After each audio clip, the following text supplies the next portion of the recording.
bin Daniel, ich bin Freitaucher und Coach hier in Freiburg. Willkommen hier im Westbad und ich nehme euch heute mal mit zum Freitauchen. Kommt direkt mal mit.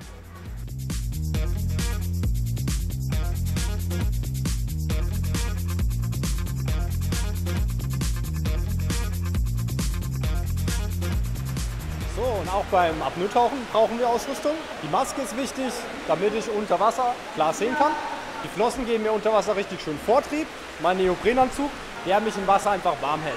Heute im Pool ist es relativ warm, deswegen ist der Anzug dünn. Und ich freue mich jetzt auf jeden Fall, mit euch tauchen zu gehen.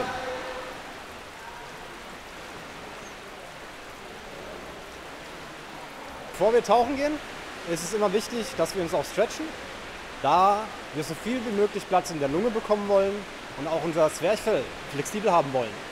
Das ist wichtig, dass wir, wenn wir einatmen, so viel und so angenehm wie möglich einatmen können und somit längere und entspanntere Tauchgänge haben.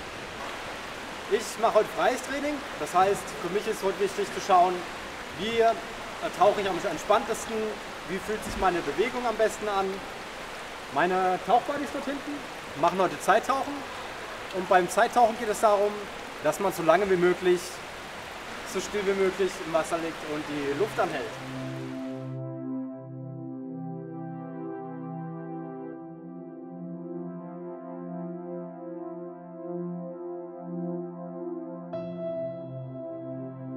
Der Moment, in dem ich ins Wasser gehe, da entsteht so eine ganz starke Ruhe erstmal. Es ist wie, als wird ein Hebel umgeschaltet. Alles wird intensiver, alles ist viel mehr im Moment. Ich kann meinen Körper frei bewegen, im Endeffekt fast einen Tanz unter Wasser ausführen, um mich selber dabei zu erleben.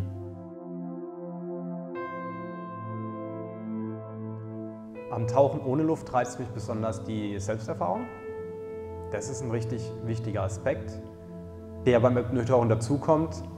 Spannend ist ja, beim Apnoe-Tauchen halten wir die Luft an, aber alles, was außenrum damit zu tun hat, ist eigentlich Atmung. Wir bereiten uns vor, wir lernen richtig zu atmen im Endeffekt. Generell trainieren wir in Freiburg zweimal die Woche im Pool und dann natürlich, wenn es wärmer wird, wenn es wirklich die Bedingungen zulassen, gehen wir so schnell wie möglich auch an den See, da dort eigentlich das Freitauchen für mich persönlich auch so richtig erst anfängt. Beim Tieftauchen gehen wir an unsere Boje. An der Boje ist das Seil, das nach unten geht. Wir tauchen an der Boje entlang.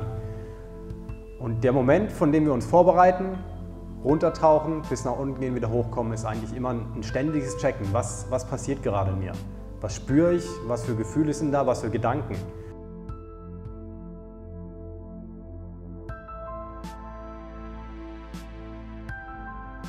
Wichtig ist, ich bin mir wirklich darüber klar, dass ich runter will.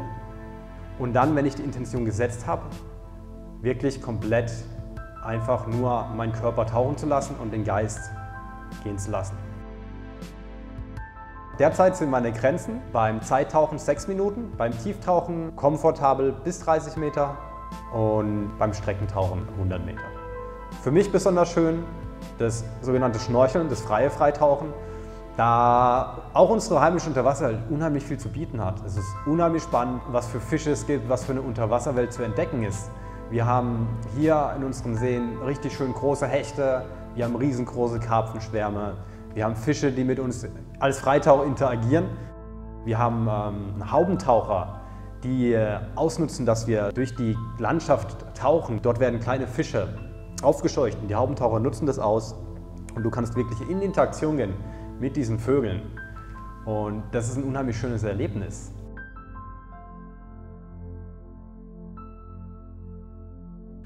Und eine Freundin von mir hat es mal ganz schön ausgedrückt, und zwar als flüssiges Glück. Das war für mich ein unheimlich schöner Ausdruck für das Apnoe-Tauchen. Meine eigene Definition ist, dass Apnoe-Tauchen für mich der Moment der Unendlichkeit ist, der zur Realität wird. Und zwar für die Dauer eines Atemzugs, einer Atempause.